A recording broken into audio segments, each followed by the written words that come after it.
일찍이 아시아의 황금 시기에 빛나던 등불의 하나, 코리아. 그 등불 다시 켜지는 날 동방의 밝은 빛이 되릴지니. 시인 타고르가 말했습니다.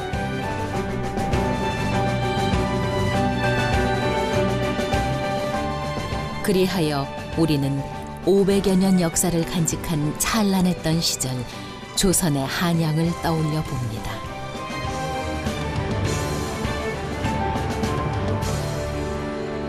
숱한 사연을 품고 있는 서울. 그 중에서도 오늘은 북촌의 이야기입니다.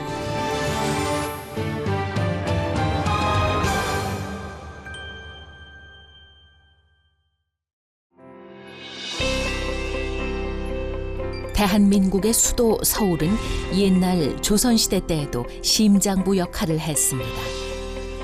당시 사대문 안에는 양반들이 살던 북촌과 가난한 선비들이 살던 남촌을 비롯해 신분과 계급에 따라 마을이 들어섰지요.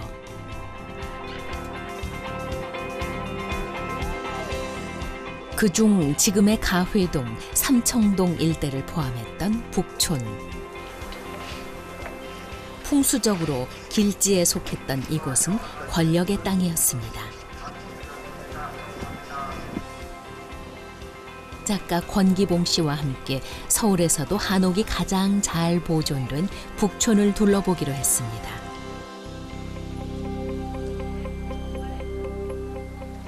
조선왕조 세종 때 정승을 지낸 맹사성 대감의 집터를 찾아가는 길인데요. 그 집이 이 북촌에서도 가장 높은 곳에 이렇게 자리하고 있습니다. 고바위라고 해야 될까요? 이야, 이런 집이 요즘에. 안녕하세요. 예, 안녕하세요. 네, 안녕하세요. 예, 어서 오세요. 네, 이 맹사성 대감 집터가 이렇게 높은 곳에 자리 잡고 있네요. 그렇죠. 이 동네에서는 아마 북촌에서는 제일 높은 데 위치하고 있어요. 왜 이렇게 높은 데 이렇게 지으셨다고요? 그 당시에 이제 그 돈이 많은 대감님들은 예. 저 아래 가해동이나 안곡동에 사셨는데 이분은 청백리시잖아요. 예. 그러니까 풍수적으로는 좋지만 땅값이 가장 싼데 아, 찾아 올라오시다 보니까 아마 예. 여기까지 오신 것 같아요. 네. 우의정과 좌의정을 지낼 만큼 권세가였던 고불 맹사성. 하지만 살림살이를 늘리는 법 없었던 그는 청렴과 겸손의 표상이었습니다. 따라서 산자락 아래 자리했던 선생의 고택. 여기 지대가 높아서 그런가 이 북촌 일대만이 아니라 저 멀리 경복궁에 세종로까지 한눈에 내려다 보이네요. 인왕산부터 백악산, 남산까지 한눈에 보이니 이제는 북촌 최고의 전망대가 됐습니다.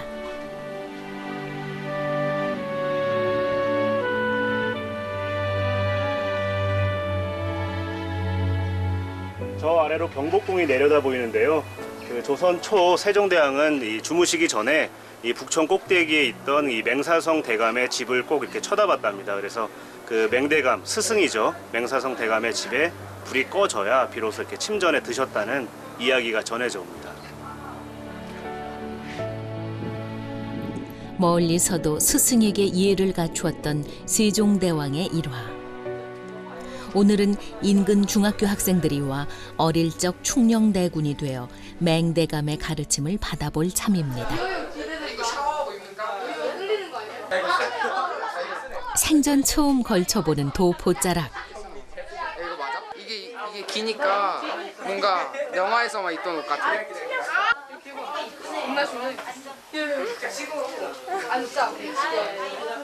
이 글이 쓰여진 데 소란했던 것도 잠시. 훈장님의 행차에 분위기가 엄숙해졌습니다. 다시 큰 소리 날 때까지 계속 다시 할 거예요. 그래서 여러분들이 정신을 안 차리고 큰 소리 안 하면 주자왈로 시작해서 주자왈로 끝나고 그냥 가는 거예요. 가옥으로 진행 안 되고 주자왈 세월은 부대인이니라. 세월은 부대인이니라. 다시 한번 강조했어요. 세월은 사람을 기다려주지 않는다. 수백 년 세월이 흘렀으되 북촌에서 맺은 사제지간의 연은 여전히 끈끈이 이어집니다. 윤회일하며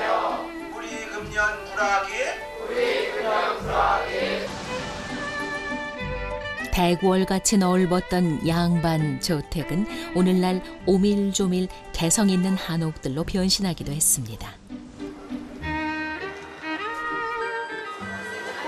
뭐 북촌의 한옥이라고 하면 이 사람 사는 곳으로만 생각할 수도 있지만 그 거주용 한옥만 있는 게 아니라 일부 한옥들은 이렇게 개조를 해서 뭐 찻집이나 식당 또 상점으로 이렇게 이용하기도 하고 그냥 삶의 현장이라고 할 수 있죠. 저건 뭐지? 자전거? 안녕하세요. 안녕하세요. 안녕하세요. 안녕하세요. 인력거입니다. 아, 이건 뭔가요? 저 인력거인데요. 예. 이거 타고 북촌에 이제 구석구석 예. 숨은 명소를 보여드려요. 아, 그럼 제가 좀 타봐도 괜찮을까요? 네, 그럼요. 네. 타세요. 야, 이거 근데 힘드시겠어요. 청년들의 재치 있는 아이디어로 시작해 어느새 이곳 명물이 된 인력거.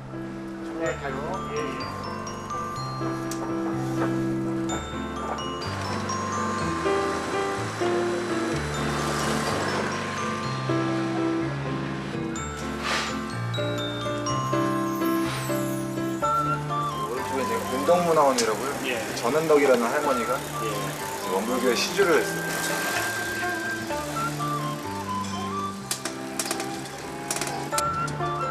지금부터 북촌 팔경을 즐겨보기로 합니다.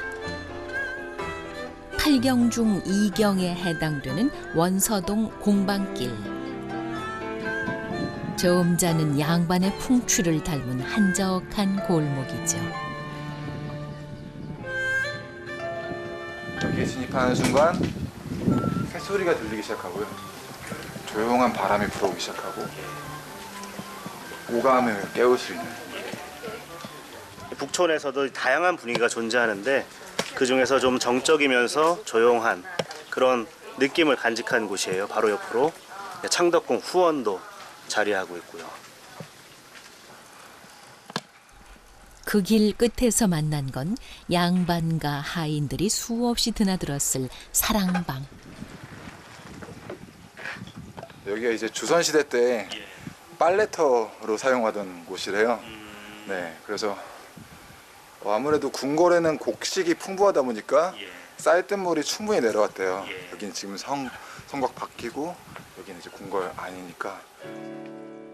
찰박찰박 옷감 헹구는 소리, 퍽퍽 방망이질 소리가 안악들의 수다와 함께 아련히 들려오는 것 같습니다. 지금은 뭐 가끔 뭐 하시긴 하신다고 하는데 이 창덕궁 안으로 들어가서 후원을 걸었을 때 이제 계곡 같은 게 있지만 그 물이 어디로 흘러가는지는 사실 뭐 궁금해 해본 적이 별로 없는데 여기서 막상 와서 이 담장 밖으로 나오는 이 물을 보니까 이 후원의 그 계곡물이 흘러서 일로 빠지는구나, 청계천까지. 역사는 때로는 보이지 않는 것조차 가슴 벅찬 설렘으로 다가옵니다. 고풍스런 기와 물결이 펼쳐지는 가회동 골목.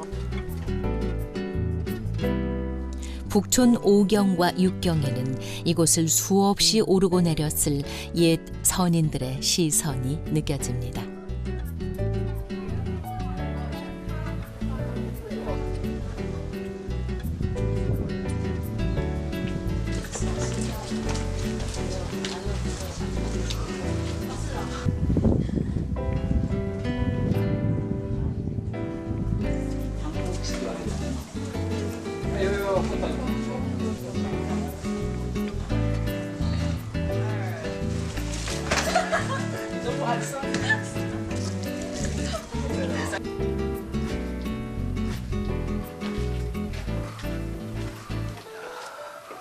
여기는 그 종로구 개동의 골목길인데요. 이렇게 한옥들이 있고 그 사이를 마치 그 실핏줄처럼 골목들이 사이사이를 연결하고 있어요. 골목을 걷다 보면 뭐 아주머니들 그 도란도란 말씀 나누시는 소리도 들리고 아이들 뛰어노는 소리도 들리고 저기도 아이들이 놀고 있네요. 한옥마을은 아이들에게 신나는 놀이터. 저희 집에는 제비새가 있습니다. 제비가 있어? 네. 실례합니다. 여기 있어요. 네, 안녕하세요. 지나가다가 아이들이 놀고 있어가지고 네. 한번 한옥 구경 좀 할게요. 한번 들어왔습니다. 예. 여기 제비집이 있구나. 아이고. 북촌에 보금자리를 튼 건 사람뿐만이 아닙니다. 봄에 제비들이 다시 찾아와서 알을 낳고서 알에서 제비들이 나왔습니다. 아, 이게 올해 처음 온 게 아니라 이전에도 왔었어요, 이 제비가? 네. 올해도 잊지 않고 찾아준 제비 가족 덕에 유난히도 정겨운 마을입니다. 여기 보니까 건물들이 다 이렇게 좀 뭐랄까 다 서로 붙어 있어서 뭐 주민분들하고도 좀 유대 관계나 이런 게 좀 다르겠어요. 다른 동네하고는. 그렇죠. 일단 연세 드신 분들이 많으셔서 그런 점은 조금 이제 제가 이 골목에서 제일 젊거든요. 굉장히 아이들도 이뻐해 주시고요. 저한테도 많이 칭찬해 주시고 그러세요. 그러니까 애들이 저렇게 나가서 놀아도 별로 걱정되지 않아요. 할머니들이 언제나 뭐 계시기 때문에 순간 없어졌다 그러면 애기 저리 갔어 이렇게 알려주시거든요. 그런 면에서는 네, 안전하죠. 골목을 주름 잡는 골목대장 남매. 장난기 어린 그 표정 속에 북촌의 또 다른 풍경이 담겨 있습니다.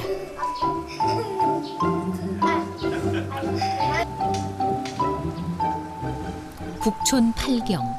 먼 옛날 평민들에게는 감히 넘볼 수 없었던 또 다른 세계였겠지요. 그 기품 있는 자태, 아름다운 북촌의 얼굴을 아스라이 지나간 세월 뒤에서 만끽해 봅니다. 고생하셨습니다. 네, 좋은 구경하세요. 네. 여기가 이제 그 북촌 일경인데요. 기본적으로 사람의 일반적인 시선의 높이로는 보기 힘든 곳입니다. 뭐냐면 우리가 궁궐 주변을 걸어도 담장에 가려서 내부를 보기가 힘든데 이곳 원서동 고개, 그러니까 북촌 일경에서는 창덕궁 내부가 훤히 들여다 보이는 거죠. 특히 이 지붕들이 이렇게 교차하는 모습이 뭐 사람 시선을 초월하는 어떤 새 눈높이랄까요? 그런 느낌이기 때문에 참 북촌 일경이 정해진 이유가 아마 거기에 있지 않나 싶어요. 북촌 일경은 북촌에서 바라보는 창덕궁. 본래 별궁의 목적으로 지어졌으나 임진왜란 때 경복궁이 소실된 이후 270여 년간 실질적인 조선의 법궁 역할을 했던 곳입니다. 가장 많은 임금들이 기거했고 또 조선 왕조의 마지막까지 함께했던 사연 깊은 궁궐이지요.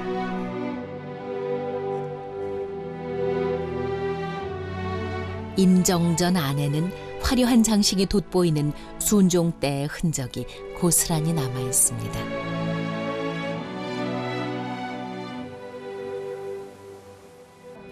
조선 말에 들어서 대한제국, 그러니까 황제의 나라임을 표하면서 그동안은 쓰지 않았던 이 오방색 중에 황제를 상징했던 이 노란색을 또 쓴 그런 흔적도 발견할 수가 있습니다.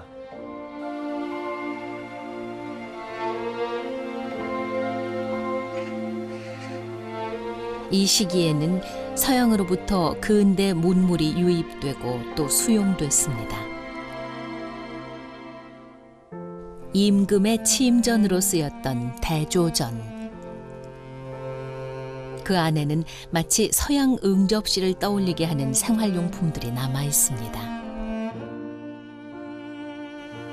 야, 여기 문도 유리문이고, 야, 전등도 그대로 달려 있구나. 와, 여기 이런 게 다 있네. 이게 이발기계인가? 아, 이발용 의자하고 세면대. 야, 이게 그대로 남아 있구나. 이곳에서 이발을 하던 임금의 모습은 어땠을까요? 사각사각 가위질 소리가 바람에 실려 번져갑니다.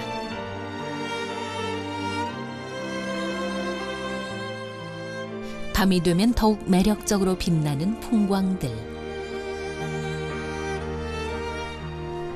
하늘빛과 어우러진 창덕궁의 전각들은 한낮과는 또 다른 멋으로 다가옵니다.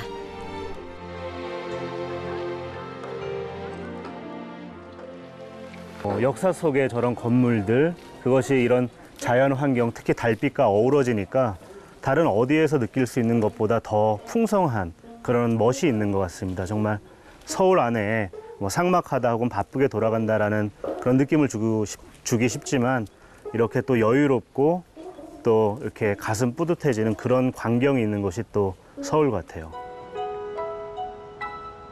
600여 년 전 기억 속으로 떠나는 서울 한양 도성 역사 기행. 그 출발은 조선 왕조 시절 한양 도성의 남쪽 문이자 정문의 역할을 해왔던 국보 1호 숭례문에서 시작합니다.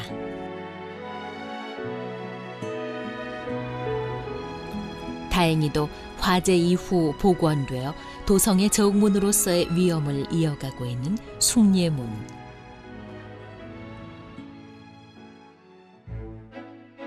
1392년 태조 이성계는 조선을 세운 뒤 정도전의 주장대로 도읍을 한양으로 정하고 특별 임무에 들어갔습니다. 인왕산과 백악산, 낙산, 남산을 두르는 도성을 쌓았지요.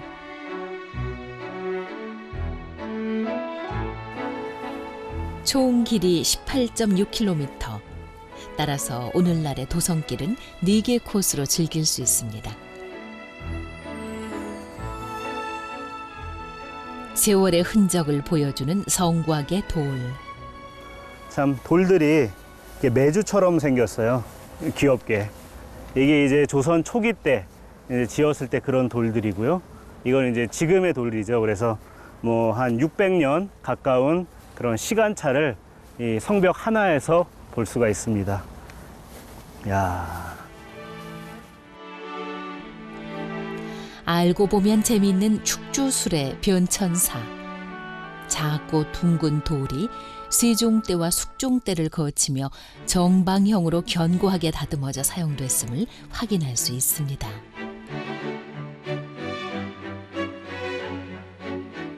이런 한양 도성은 예부터 우리 선조들의 삶과 밀접한 관련이 있었더랬지요. 때로는 그 길을 따라 산책을 즐기기도 했는데 이를 두고 순성이라 불렀습니다. 조선 후기 유득공이 편찬한 경도 잡지에서는 도성을 한 바퀴 돌며 꽃 구경하는 놀이라 칭했고 역사지리서 한경지략에서는 순성이 특히 봄, 여름에 인기 많았음을 말해주죠.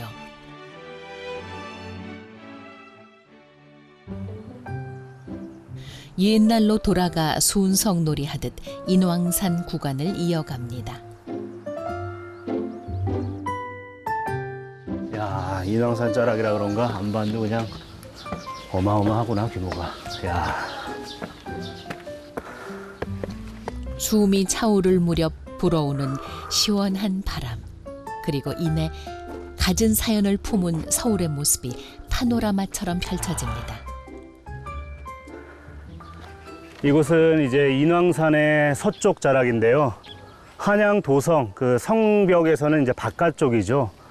근데 여기서 보니까 서울 사대문 안과 성벽 딱 한 번에 겹쳐서 보이니까 이 조선 초 그리고 조선 중기 후기 그리고 현대의 모습까지 한눈에 그냥 쫙 오버랩이 됩니다. 야.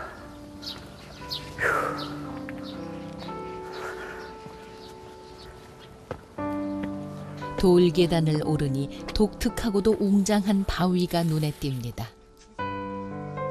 기도를 들어준다 하여 소원 명당으로도 유명한 곳.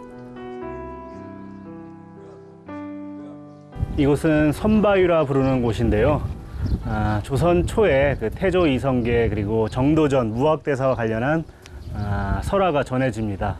그 무학대사 그리고 정도전과의 어떤 갈등 속에서 정도전은 이 선바위를 도성 밖에 두어야 된다라고 주장을 했고 무학대사는 이제 반대였죠. 근데 결과적으로는 성 밖에 이렇게 놓여지게 됐는데 그럼 유교가 흥할 거라고 이제 했답니다. 근데 실제로 뭐 그래서 그런가 몰라도 조선왕조 500년 내내 유교가 이어져 왔죠.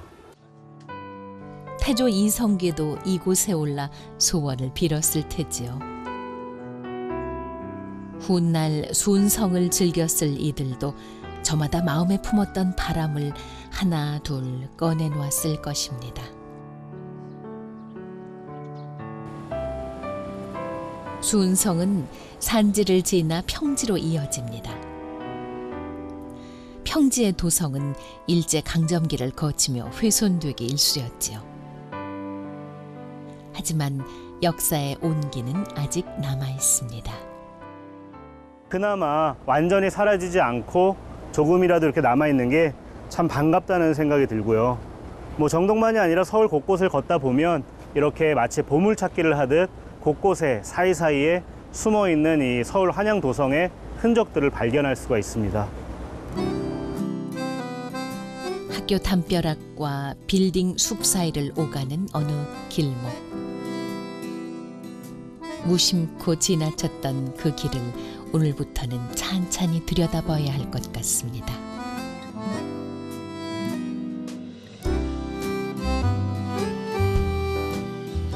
백악산 자락으로 이어지는 성곽 행렬은 짙은 녹음 사이로 용맹한 자태를 뽐냅니다. 이 문은 자하문이라고도 부르는 창의문입니다. 그 서울 한양도성의 사소문 가운데 유일하게 그 조선시대 때의 문루가 그대로 남아있는 문인데요. 조선시대 때는 사실 그 문의 기능을 별로 하지 못하고 주로 닫아뒀었지만 뭐 그 위엄만은 상당히 뭐랄까요. 참 기품 있어 보이는 그런 모습입니다. 야. 그런데 이 구간을 통과할 때 반드시 거쳐야 할 관문이 하나 있습니다. 바로 신분 확인 절차인데요. 서울 한양도성 가운데 이곳 백악 구간만은 출입 신청서를 들어가기 전에 이렇게 작성을 해야 합니다. 아직까지 그 군사 보호구역으로 지정이 돼 있기 때문인데요. 그래서 오전 9시부터 오후 4시까지만 들어갈 수가 있고 오후 6시 이전에는 이제 밖으로 나와야 되는 그런 상황에 있습니다. 또 신분증도 물론 갖고 와야 하고요.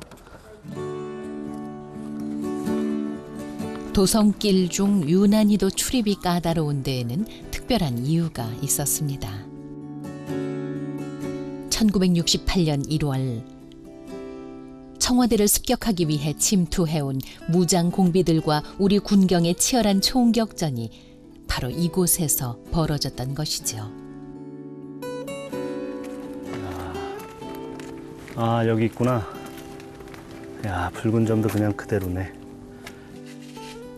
총탄을 온몸으로 막아낸 소나무가 당시에 치열했던 상황을 말해줍니다.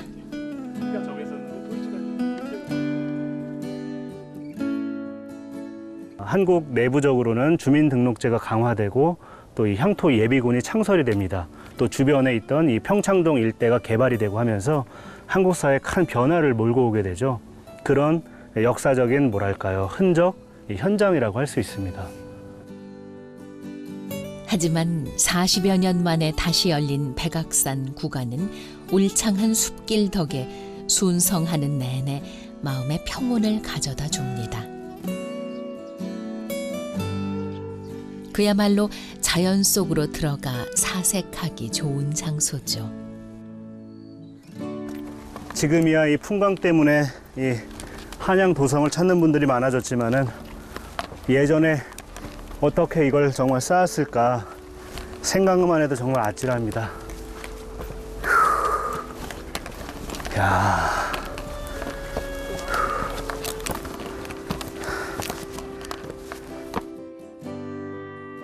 멀리 북한산 봉우리들을 감상하며 걷다 보면 어느새 회화문에서 시작해 흥인지문으로 연결되는 낙산 구간에 접어듭니다.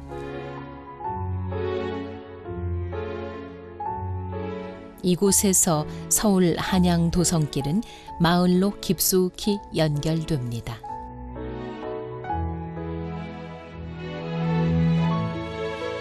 성벽을 따라 옹기종기 모여있는 서울 달동네.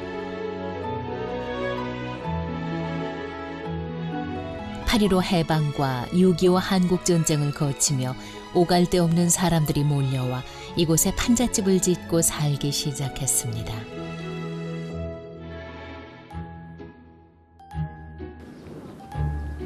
조선에서 한국 근현대사로 이어지는 삶의 역사. 그리고 역사와 함께 문화가 공존하는 곳. 마을 입구에서 주민 한 분을 만났습니다. 이제 골목 많이 정집을 했지만 이제 이렇게 나와 보면 여기가 사람들도 많고 옛날 같으면 여기가 아주 모임 장소가 틀리면 이 동네로 봐서는 중요하지 안정이니까 이 법팔 이제 이 자리 입어서 있었지. 쌀 가게, 이제 구멍가게, 또 이거 담배 가게 있고 이제 저 건너편에가 또 만화 가게, 요거 다르게 전인데 또 이쪽에 구멍 가게 있고 그러니까 지금 있을 거 다 있으니까 뭐 신임 구가게 있었고 이 동네가 어떻게 보면 그 당시로 봐서 얘가 아주 명동이에요. 이 동네로는. 많은 사람들이 마을을 떠나고 북적대던 골목길은 조용해졌지만 아직도 곳곳에는 그 시절의 추억과 모습이 고스란히 담겨 있습니다.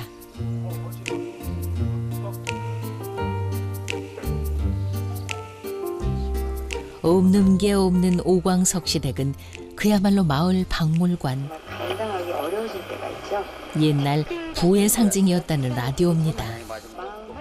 내가 시골 살다 이제 올라가 보니 전북 그 진안 그 거긴데 이 서울에 객지 나갔던 사람들이 트랜지스타를 하나 사오니까 사람들이 동네 분들이 다 모였지. 진짜 신기하거든. 그런 신기한 게 없는데 심지어 이제 노인 양반들 야 사람이 그 안에 들어있다 안 들어있다 막 옛날에 어떻게 그런 말을 안 나오냐 이거.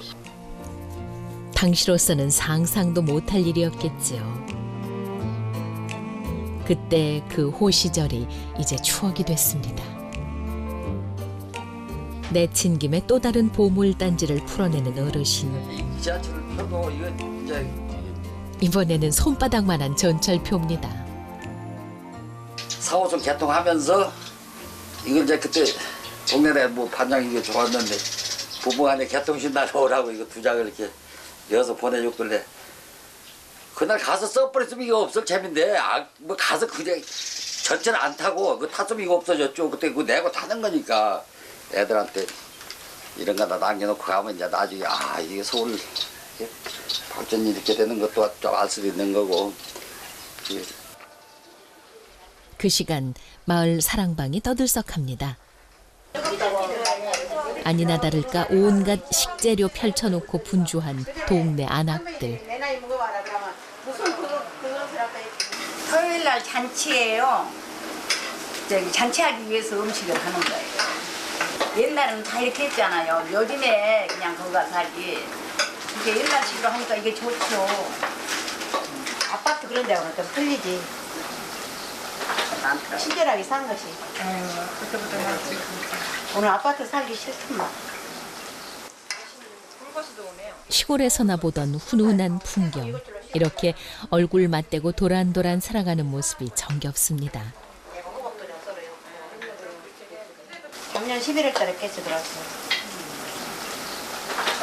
지름 때.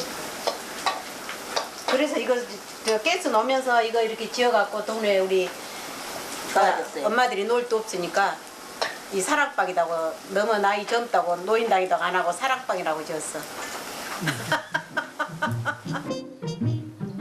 서울 한양 도성 곁에는 수많은 사람들의 이야기가 흐르고 있습니다. 장원급제를 꿈꿨던 유생들, 살림살이가 커지기를 바랐던 보따리 장수 이야기까지. 서울 한양 도성은 삶이 통하는 길입니다.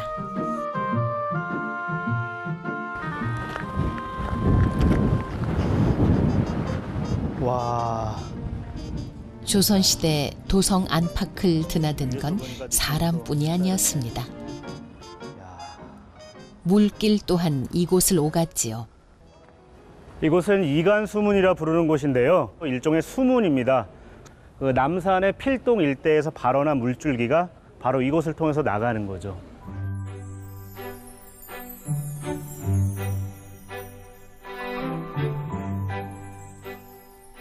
예나 지금이나 도성길은 하루 나들이 코스로 손색 없습니다. 남산 정상에 올라서서 만끽하는 서울의 야경.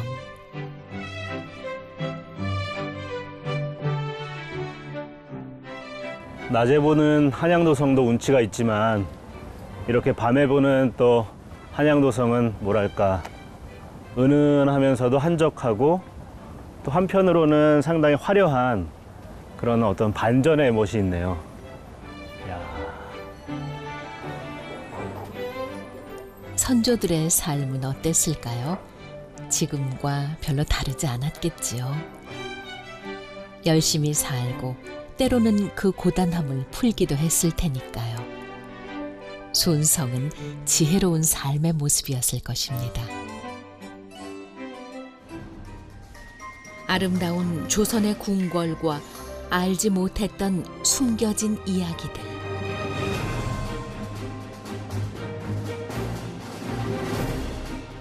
오늘은 수백 년 전 왕이 걸었을 그 길을 걸어봅니다.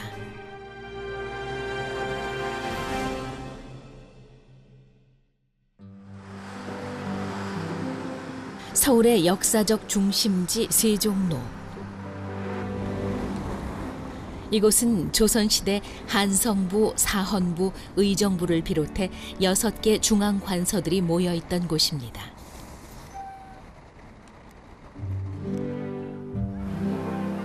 그 중심에 경복궁이 있었지요.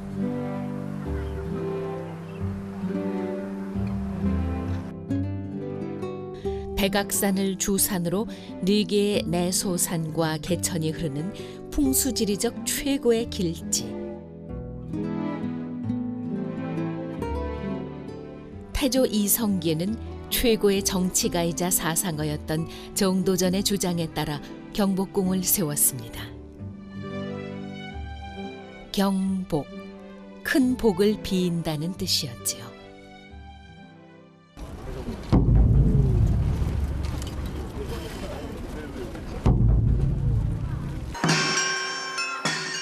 수문장 교대식으로 시작된 궁궐의 아침. 하루 평균 13,000여 명이 찾는 경복궁은 이름 그대로 큰 복을 누리고 있습니다.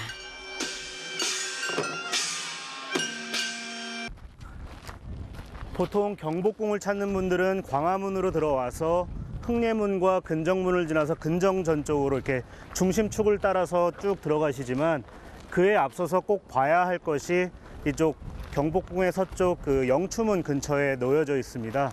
일단 한번 가보시죠. 궁궐 기행에 앞서 향한 곳이 있습니다. 경복궁의 중심으로 바로 들어가지 않고 이리로 온 이유는 바로 이 부도탑 때문인데요. 야, 그대로네, 아직도. 조선의 궁 안에 놓인 고려시대의 유물. 승려 지광국사의 사리탑입니다. 일제강점기 박람회를 이유로 전국의 아름다운 유물들이 이곳에 옮겨졌던 것이지요. 나중에 해방 뒤에라도 원래 자리로 가야 됐지만은 사실 이 부도탑 같은 경우는 한국 전쟁 때 폭격으로 산산조각이 났던 거를 지금 다시 재조립해놓고 붙여놓은 건데 이 옮기자니 행여 그 도중에 다시 부서질 우려가 있어가지고 아직 여태 이 자리를 떠나지 못하고 있습니다. 이처럼 경복궁 안에는 수많은 역사가 함께합니다. 하지만 누가 뭐래도 조선시대 이곳은 권력의 핵심이었습니다. 야, 물이 다 말라버렸네. 지금은 물이 다 말라버리긴 했지만 금천이라고 부르는 하천입니다. 그리고 이 다리는 금천교라고 부르고요. 조선왕조 시절에 이 권례로 들어오는 대소 신료들이 이 흐르는 물을 보고 마음을 청정하게 먹어라 그런 의미에서 만들었다고도 하고, 백성과 왕의 공간을 엄격히 구분지었던 금천교. 유교를 국교로 삼았던 조선은 정통성을 강조했습니다. 따라서 유교적 이상국가였던 주나라의 주례를 바탕으로 경복궁을 건축했지요. 가운데 중심축을 두고 좌우 대칭의 원칙. 왕을 중심으로 왼편은 동궁등이 있던 시자와 종친의 공간, 오른편은 경회로 지편전 등이 있던 신하들과의 공간이었습니다.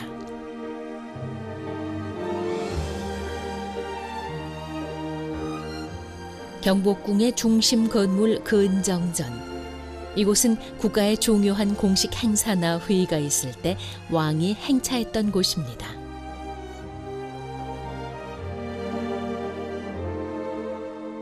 문무백관들도 품기에 맞춰 조정에 자리했지요.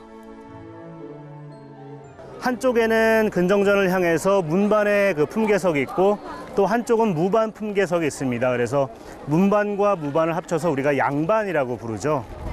또 재미있는 것은 이 바닥을 보시면 돌들이 박석이라고 부르는데요. 이 돌들이 반듯하거나 아귀가 잘 맞고 뭐 그런 게 아닙니다. 어떻게 보면 마치 그 수제비를 뚝뚝 떼어내듯이 그냥 듬성듬성 이렇게 놨는데 바닥이 반질반질하면은 빛이 너무 반사가 되니까 난반사를 유도하기 위해서, 그러니까 빛이 반사되더라도 분산되게 하기 위해서, 그럼 이제 눈이 좀 덜 피곤하겠죠. 그런 효과를 노리고 이렇게 이제 박석을 깐 거고요. 물 배수도 물론 이게 다 쫙 아귀를 맞췄을 때보다 더 나았겠죠.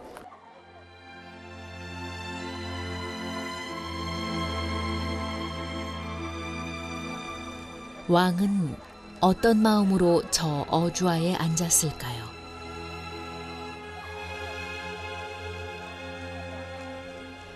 아마도 백성의 평안을 늘 염려했던 왕은 어깨가 무거웠던 날도 많았을 것입니다. 경회로는 왕이 신하들과 어울리던 장소였습니다. 인군의 정사는 사람을 얻는 것을 근본으로 하니 그 뒤에 경회에 이를 수 있다. 경회루를 지은 하류는 그렇게 말했습니다. 그만큼 엄중한 장소기에 크기와 웅장함이 감탄을 자아내지요.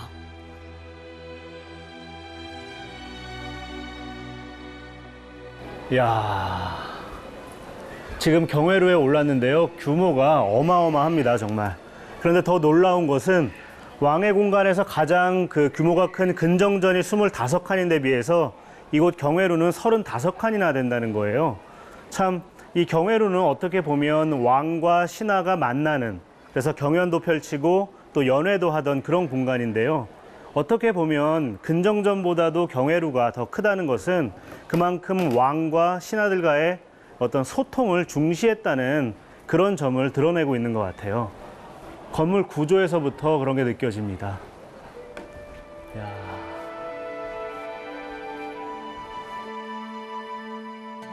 낙양각을 액자 삼아 마치 그림 속 세상처럼 펼쳐진 풍경들. 자연의 아름다움을 즐길 줄 아는 선조들의 지혜가 담겨 있습니다. 왕은 궐 내에만 있지 않았습니다. 때때로 궁궐 밖으로 행차를 나가야 했던 중요한 임무가 있었지요. 경복궁 동쪽에 자리한 종묘. 종묘는 조선의 역대 왕과 왕비의 신위를 모시는 곳으로 왕은 1년에 5차례 이곳에서 제를 올렸습니다. 그 규모가 크고 중해 종묘대제라 불렀지요. 우리가 드라마, 특히 사극을 보다 보면 신하들이 왕에게 종묘사직을 보존하옵소서 하는 말들이 종종 나오곤 하는데요. 그만큼 조선 왕조에 있어서 이 종묘는 상당한 중요성을 갖고 있던 곳이었습니다.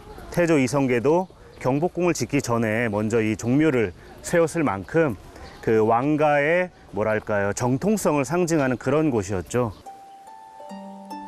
그리하여 왕조차 예를 갖추었던 곳. 종묘의 입구에서부터 정전을 향해서 이렇게 길이 쭉 나 있는데요. 이거는 신도라 부르는 그런 구조물입니다. 보통 왕궁에서는 왕이 이 길을 걷지만 종묘에서만은 그 선대 왕들의 그 혼령, 걷는 그런 길입니다. 그래서 심지어 왕도 이 신도로는 걷지 않았다고 그렇게 전해집니다.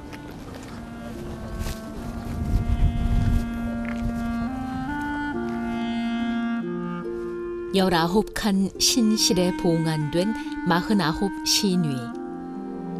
전란이 일어날 시에도 이곳의 신주단지는 가장 먼저 봉해져 안전하게 옮겨졌습니다. 신주단지 모시듯 해야 한다라는 옛말의 의미를 어렴풋이나마 이해할 수 있을 것 같습니다.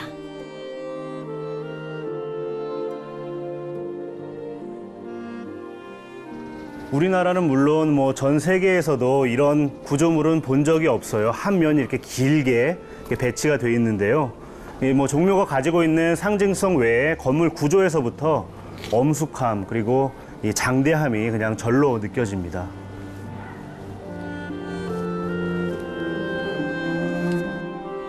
위엄과 기품이 느껴지는 건축물.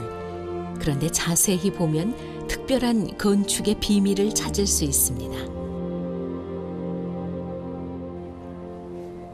이 육중한 문 안쪽에 위패를 봉안해 두고 있는데요. 평상시에는 이렇게 닫아두지만 제를 올릴 때에는 이제 문을 열곤 합니다. 그런데 자세히 보시면 문이 이렇게 뒤틀려져 있는데요. 이거는 뭐 실수가 아니라 조상들의 지혜가 녹아있는 그런 구조물입니다.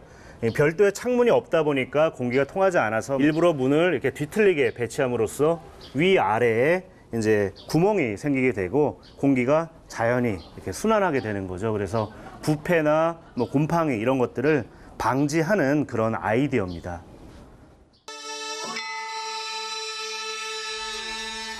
충과 효를 중시했던 유교의 나라 조선. 왕은 이곳에서 직접 조상들께 효를 실천하며 백성들에게 모범이 됐습니다.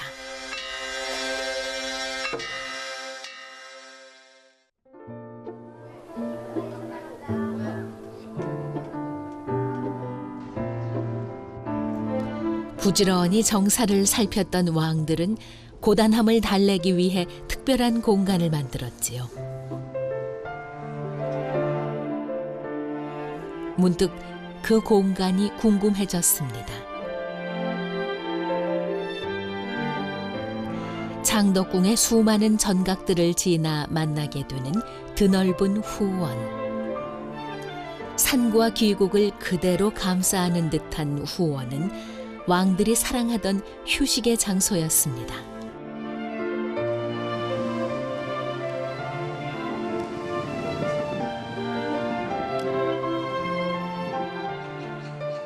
아름다운 자연 속에서 심신을 치유하고 때로는 새로운 지식을 쌓기도 했던 곳.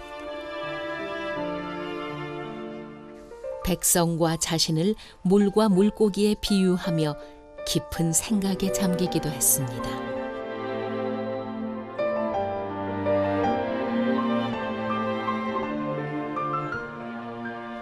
천하제일의 비경을 뽐내는 부용지. 아마도 왕의 눈에 비친 조선의 모습이 이처럼 아름답기를 소망했을 것입니다. 물이 있음으로 인해 가지고 주변에 있는 나름대로의 어떤 건조물이라든가 아니면 또 식생이라든가 정경물이라든가 이러한 것들을 이렇게 조화롭게 그리고 지형과 이렇게 순응하게 만들어줄 수 있는 핵심 모체가 되었다. 그렇게 말씀드릴 수 있겠습니다.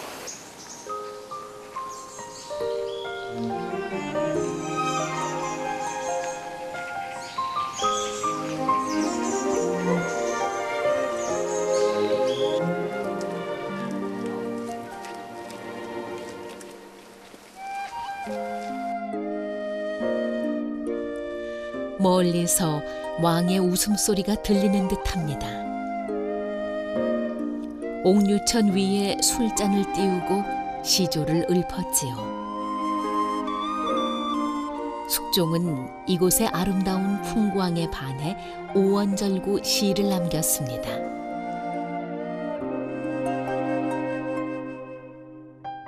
폭포는 300척인데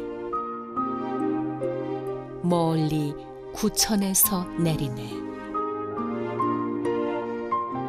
보고 있으면 흰 무지개 일고 골짜기마다 우레소리 가득하네.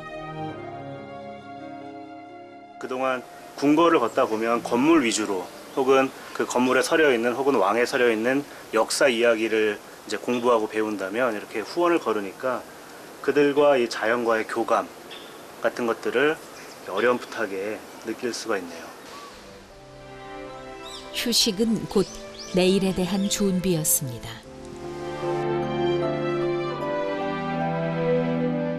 최고의 권력을 가졌기에 피할 수 없었던 운명. 묵묵히 자신의 길을 걸었던 조선의 왕은 자랑스러운 오늘을 잊게 한 평범한 사람들이었습니다. 푸르기도 하고 희기도 한 산 하나가 위용을 드러냅니다. 예부터 그 속을 들여다보면 무릉도원인가 착각했지요. 그곳 사람들은 세월이 변해도 인심만은 변하지 않았습니다. 좋죠. 이 동네가 살기가 얼마나 좋은데. 산동네 공기 여기 공기 좋고 인심 좋고. 살기 좋아 시인도 들어오고 소설가도 들어와 둥지를 틀었습니다. 이윽고 특별한 향기를 꽃피웠지요. 선잠 단지쯤에서 성북동 비둘기가 물어와 내뱉은 오디치가 매화나무 옆에 거처를 잡고 아이 팔뚝만큼 잘. 이런 곳이 있는지 미처 몰랐습니다. 서울 성북동 사람들 이야기입니다.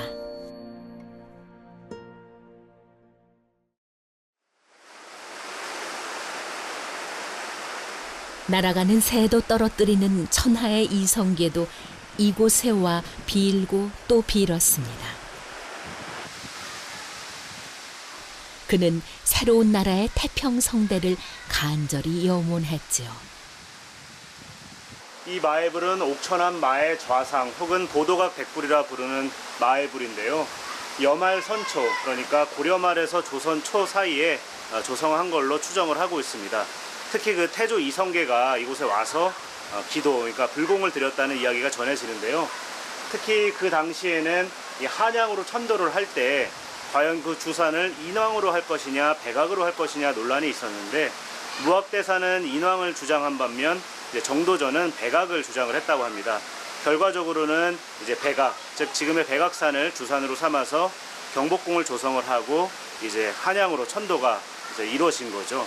그래서 그런 조선 초기의 그런 전설이 많이 서려 있는 그런 현장입니다. 옛날부터 일국의 군왕은 남쪽을 바라보고 백성을 다스리는 것이 천하의 통법이다. 정도전은 말했습니다. 그리하여 조선의 궁궐들은 모두 백악을 주산으로 세워졌지요. 희고 큰 암벽이 많아 백악산. 그 산자락 아래로 녹음이 짙게 깔렸습니다. 새소리, 물소리, 바람소리만이 들리는 곳. 도심 속 별천지가 따로 없습니다. 이 호젓한 숲길은 백사실이라고 하는데요. 백사실 계곡이라고 부르기도 하고요. 역시 그 백악에서 흘러내리는 그 물줄기 중에 하나인데 독특한 점은 이 물이 참 깨끗해서 가재나 도롱뇽이 지금도 살고 있어요. 한번 불과 한 10년 전까지만 해도 시민들이 별로 찾지 않는 그런 공간이었는데 요즘에는 이런 자연 환경이 워낙 잘 보존이 된 그런 까닭인지 몰라도 시민들이 찾는 분들이 상당히 많이 보이네요. 조선시대 도성 밖의 이곳은 백석동천이라 불렸습니다. 동천은 산천으로 둘러싸인 경치 좋은 곳을 뜻하는 말이었지요. 때문에 도성 안에 살던 양반들도 이곳을 탐했습니다. 지금은 뭐 이렇게 석축이나 이 쇠락한 계단만이 남아 있지만 조선 시대 때까지만 해도 이곳에 백사 이항복 선생의 별서가 있었다고 합니다. 뭐 이후에는 또 다른 분들이 쓰시기도 하고 또 최근에 밝혀진 일이기는 하지만 추사 김정희 선생의 별서로도 쓰였다고 하네요. 이런 곳에서 공부를 하면 과연 어땠을까 머릿속으로밖에 그려볼 수밖에 없는데요. 잠시 읽던 책을 멈추고 주위를 둘러봤을 것입니다.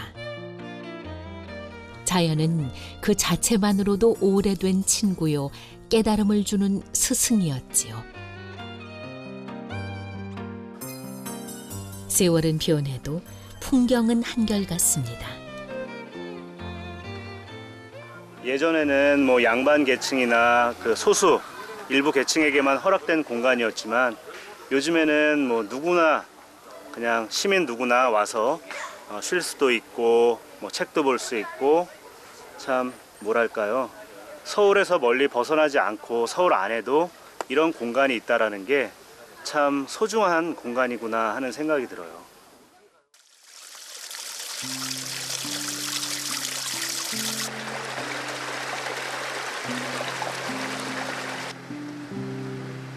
백악산 자락 성북동에는 왕비들이 자주 찾았던 흔적도 있습니다. 조선시대에는 국가의 기간 산업이 농업과 잠업이었는데요. 그래서 왕은 친경이라고 해서 직접 농사를 지었고 또 왕비는 친잠이라고 해서 이 누에 치는 시범을 보였다고 합니다. 뭐 그런 것만 한 게 아니라 선농단도 짓고 또 선잠단도 지어서 이제 하늘에 재를 올리기도 했는데요. 그중 이곳은 선잠단이 있던 그런 곳입니다. 예로부터 우리 조상들은 농사로 먹을 것을 해결하고 길쌈으로 입을 것을 해결했지요. 그 일이 중해 친히 왕비가 누에 치던 흔적입니다. 지금도 옛 이야기를 들려주듯 여전히 이곳에는 뽕나무가 무성합니다.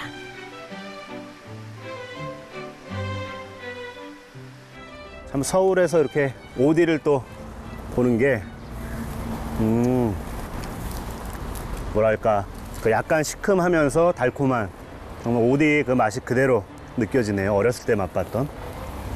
여름 최고의 보양식 민어, 목포 앞바다 산지 직송 400g 푸짐한 한상 29,900원 무료 배송으로 만나보세요.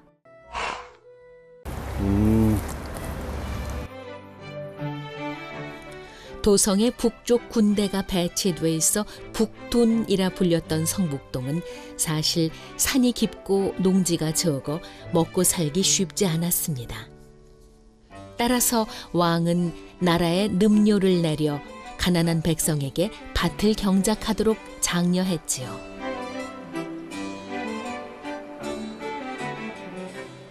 성북동 사람들은 소박하게나마 살 길을 찾았습니다. 좁고 가파른 오르막길을 올라 마을을 깊숙이 들여다보기로 했습니다.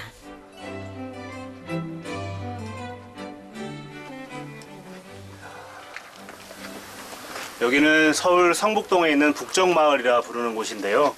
성북동 하면 뭐 으리으리한 집들이 있는 곳으로 알려져 있지만 이렇게 한쪽에는 서민들이 살아가는 달동네도 남아 있습니다. 참 이 서울 한양 도성 밑에 이런 정말 오밀조밀한 집들이 있을 거라고 생각하기 쉽지 않은데 성벽을 병풍 삼아 나란히 어깨를 기대고 있는 낡은 지붕들. 500여 가구가 이곳에서 옹기종기 모여 살고 있습니다. 아, 여기 다시 이렇게 차로가 있구나. 야, 뭐 마을 버스도 아니고. 밭에 있던 곳에 신장로가 생기고 버스가 오가는 것만이 세월의 변화를 느끼게 하지요.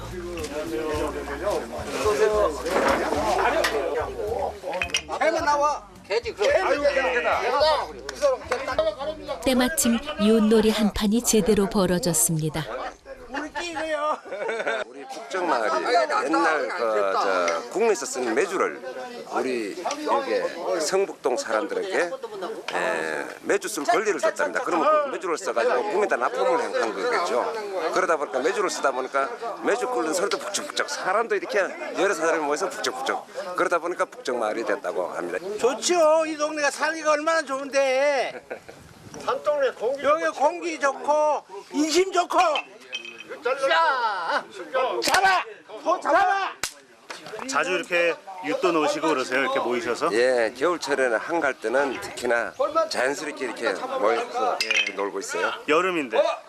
여름은 오늘 일요일 아닙니까? 아, 예. 이제 주중에는 이제 다들 바쁘시니까. 예, 그렇죠. 못 모이시고. 예. 서울에 이런 곳이 또 있을까요? 소란함 또한 경쾌하게 들립니다.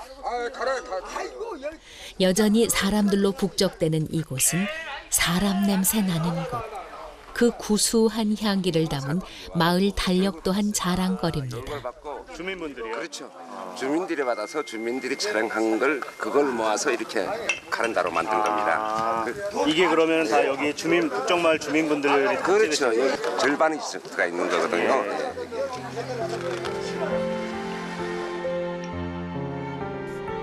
성북동. 조선시대 이곳은 복사꽃이 만발해 무릉도원이라 했습니다. 비록 가난했어도 살기 좋았죠.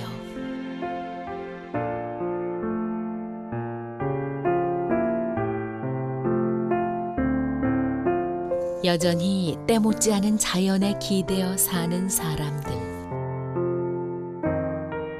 성북동 비둘기는 그 변함없는 풍경을 여전히 바라보고 있습니다.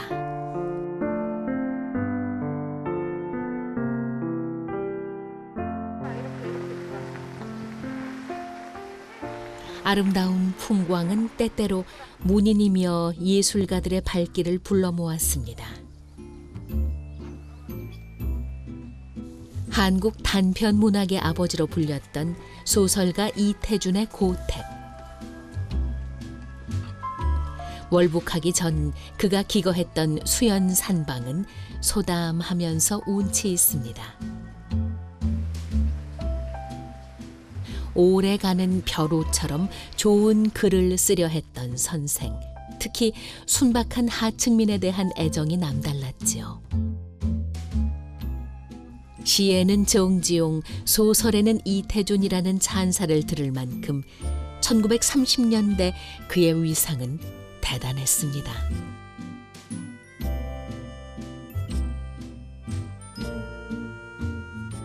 제가 20대 때 그 글쓰기 공부를 할 때도 이 상어 이태준 선생이 쓰신 문장 강화라는 책을 읽곤 했는데요.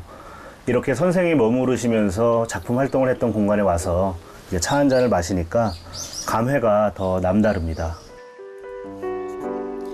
노마루에 앉아 바라보는 풍경은 차 향기와 문장의 향기에 어우러져 선생의 펜 끝에 실렸습니다.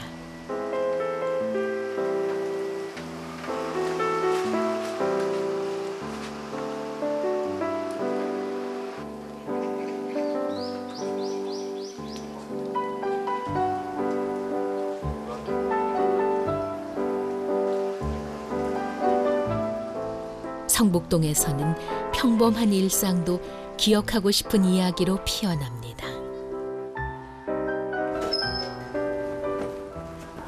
골목길을 따라가다 오래된 한옥 한 채를 만났습니다. 이 집의 주인이셨던 그 최순우 선생은 그 무량수전 배흘림 기둥에 기대서서라는 책도 남기셨는데요. 그 책이나 뭐 이런 집들을 보니까 선생의 그 우리 전통 문화 그리고 고미술품에 대한 사랑과 어떤 그런 정신들이 고스란히 이렇게 전해져 오는 것 같아요. 평생을 우리 문화재의 아름다움을 찾고 보존하는 데 힘썼던 고 최순우 선생.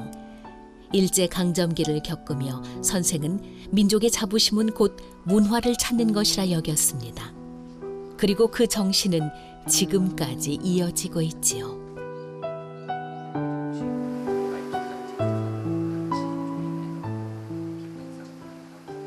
2000년대 초반에는 그런 집들이 다 없어질 위기에 놓였었어요. 실제로 뭐 현진건 선생 집이나 여러 집들이 이제 실제로 없어지는 경우가 많이 생겼는데 저희는 내셔널 트러스트 운동으로 좀 어떤 사회에 좀 영향력을 주고 싶었던 부분이 우리 주변에 쉽게 이렇게 흔하게 살아 있었던 그런 역사적인 인물들이나 이분들의 흔적을 많이 남겨줄 필요가 있겠다. 그래서 첫 의 사업으로 문화유산 사업으로 최순일 집을 매입해서 보존하게 되었습니다. 오늘은 때마침 특별 공연이 열리는 날. 뒤뜰에서 감미로운 선율이 들려옵니다.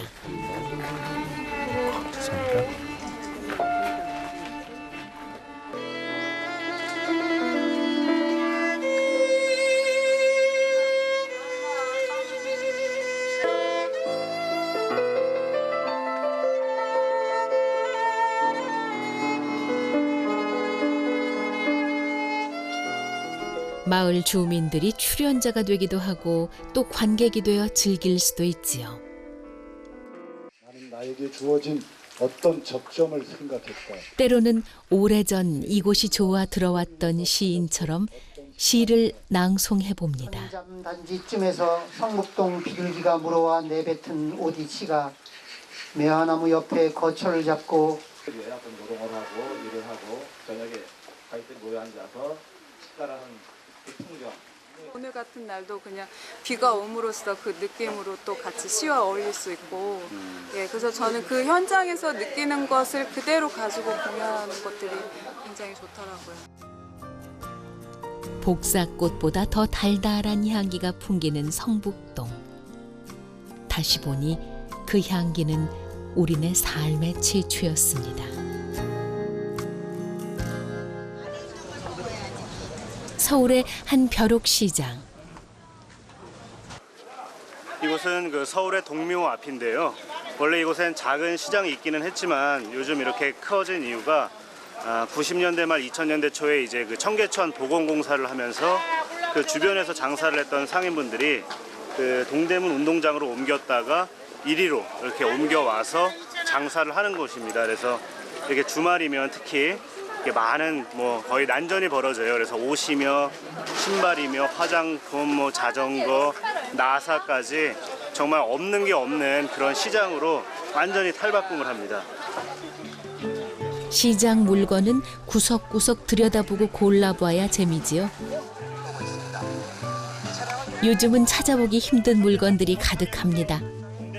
그중 몇 년째 새 주인을 기다린다는 카세트 테이프 플레이어 하나. 단판데 이런 거는 진짜 60, 70년대에 나온 거예요. 옛날 젊은 사람들 많이 왔는데 이제는 스마트폰으로 다 되잖아요. 그러니까 이런 게 안 돼. 스마트폰으로 뭐 영상도 보고 노래도 듣고 다. 노래 듣고 뭐 내비도 되잖아요. MP3도 되고. 하지만 이 일대에서 사고 팔리는 건 오래된 물건뿐만이 아닙니다. 추억도 함께 거래되지요. 그 한복판에 오래된 LP 음반 가게가 있습니다. 젊은 날 문지방 닳도록 드나들던 곳. 1970년대 초 음악 애호가들에게는 천국이었습니다.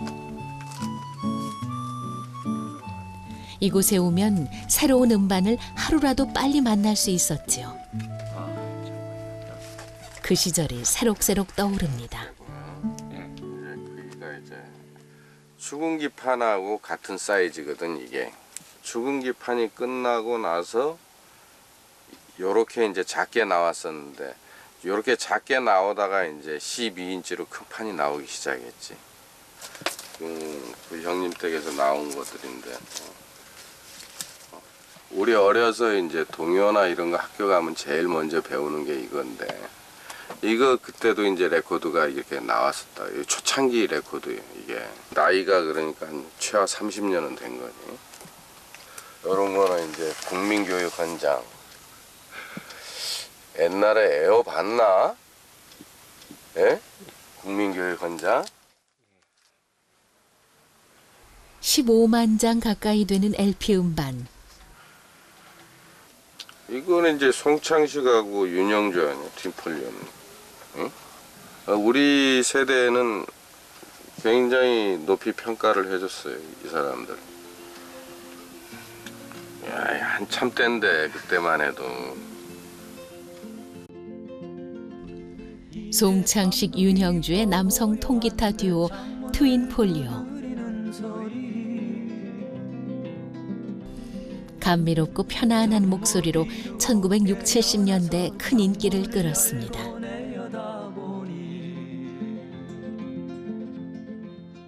(70년대에는) 우리가 원체 못 살았기 때문에 뭐 그렇게 판살 여유들도 없었고 음악다방도 이제 슬슬 성행을 하기 시작했고 그러면서 이제 복사판, 백판이라 그러지. 복사판 이걸 이제 음악다방에서 갖다 틀고. 젊음의 상징이었던 동숭동 일대. 서울에서 가장 오래된 음악다방이 있습니다. 이곳은 대학로 한복판에 있는 한 찻집인데요. 지난 1956년에 들어섰으니까 벌써 뭐 반세기 이상이 지난 거죠. 그 서울대 문리대가 이 근처에 있었을 때 학생들의 뭐랄까요, 뭐 문화적 아지트 역할을 했던 그런 곳입니다. 야, 이 오랜 시간 한 곳에서 이렇게. 음악은 일종의 탈출구였습니다. 인생에 대한 고민, 학문에 대한 열정, 그리고 때로는 사랑의 아픔까지 달래주었죠.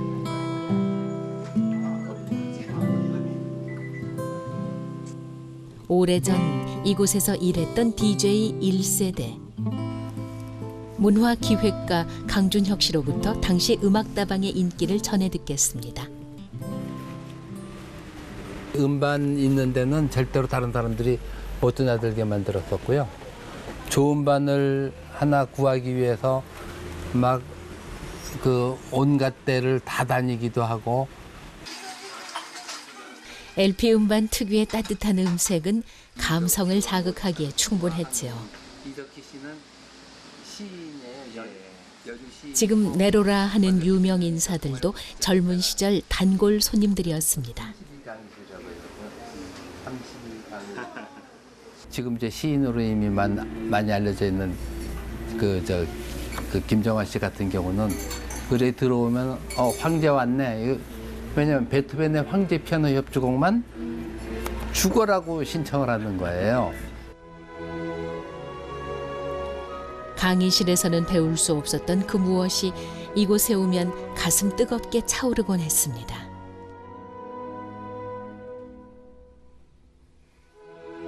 그 당시에 60년대 미국에서 시작한 그 반전운동, 무슨 자유주의, 그게 이제 케네디가 뿌려놓은 씨앗일 수도 있고요. 이제 그런 것이 점점 이렇게 세계적으로 퍼지면서 그 음반을 통해서 뭐 존 베이지나 이런 사람들도 굉장히 우리나라 젊은이들이 좋아하게 돼요. 그러면서 이제 그걸 흉내도 내기도 하고. 그런데 저희는 클래식을 트는 데지만 항림에서도 존 바이즈 음악을 틀 정도로 상당히 그 널리 인기가 있었고. 또 가녀린 몸에 기타 하나 달랑 메고 등장했던 존 바이즈.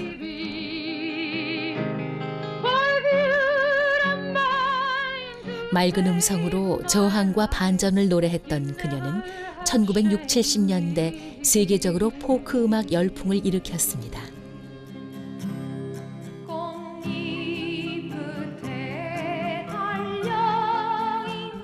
순식간에 국내에서도 번안곡들이 큰 인기를 끌었지요. 그렇게 탄생한 청통맥 문화, 청바지와 통기타 그리고 생맥주는 자유의 상징이었습니다.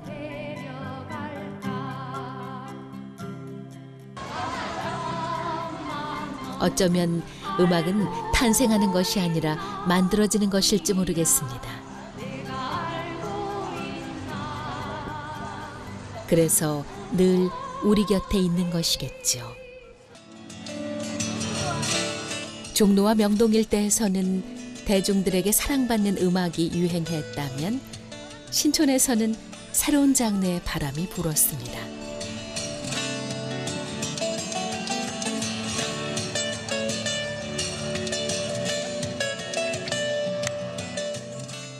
(1980, 90년대) 대중음악계에 굵직한 족적을 남겼던 산 증인 신촌 블루스 어민호 씨를 만났습니다. 옛날이요. 다시 돌아올 수 없나 그날 옛날이요. 그 당시에는 진짜 락도 언더그라운드가 없었잖아요. 그냥 다 나이트클럽에서 음악하고 그랬던 거지. 그러니까 어떻게 보면은 들국화 그 전신 신촌 블루스 전신 이런 사람들이 끼리끼리 모여서 팀이 만들어지고 막 그럴 때가 이제 80년대 초 거기서부터 이제 시작된 거죠. 그러니까 신촌이라는 데가 전인권 씨도 그렇고 뭐 모든 그 음악하는 사람들이 가장 많이 그 활발하게 활동했던 데가 활동이 아니고 근거지를 둔 데가 신촌이었습니다. 장르의 다양성을 추구했던 젊은이들에게 음악적 중심지가 됐던 신촌.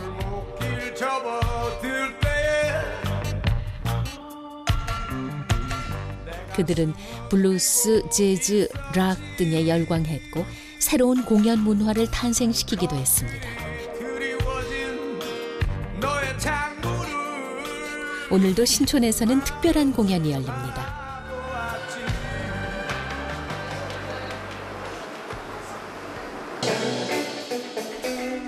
무대 위에서는 리허설이 한창. 특유의 진한 블루스 감성을 담아 어민호 씨가 기타를 연주합니다. 한때 스타라고 불렸던 그. 어느덧 시간이 흘러 이제는 후배들의 길을 열어주는 든든한 안내자가 됐습니다. 요즘 친구들은 워낙 잘하니까 옛날 생각하면 저는 굉장히 부끄럽죠. 그러니까 뭐 저는 뭐 사실 기타도 혼자 배우고 뭐 마구잡이로 뭐 그래서 정말 제 자신을 정리하는데도 굉장히 오래 걸렸거든요. 근데 요즘 친구들은 뭐 바로 악보 그려주고 그러면 뭐 바로바로 이렇게 쉽게 또 할 수 있고 그런 또 환경이 됐으니까 알아서 아무 때나 노래 들어가도 돼. 이거 괜히 뭐 소조스 맞추다 보면 잠깐 헷갈리니까 종민아 이거 완전히 마무리까지 다 해줘.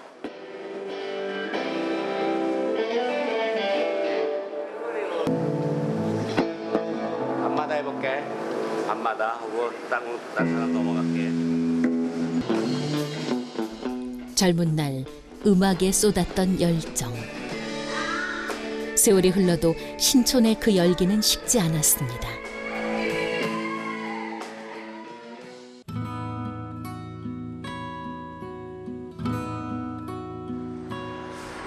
그저 무대가 좋았고 사람이 좋았고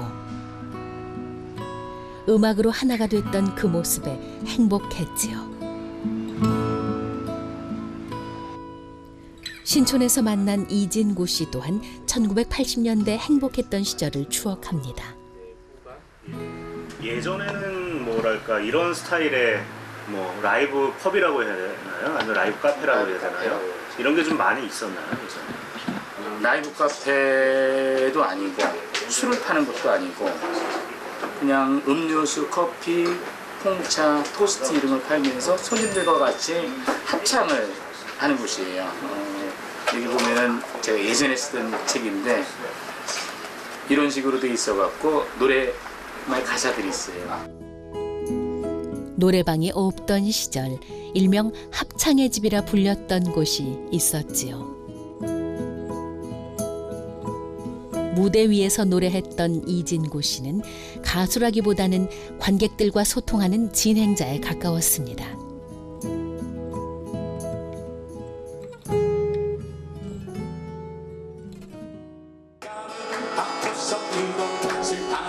세월이 한참 지난 지금도 여전히 음악은 사람들을 하나로 만드는 힘이 있습니다.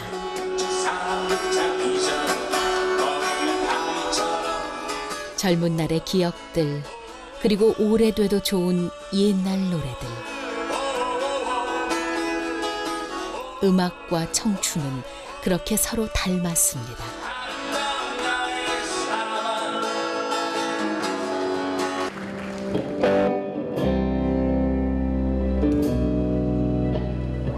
문득 돌아보니 세월이 참 많이도 변했습니다.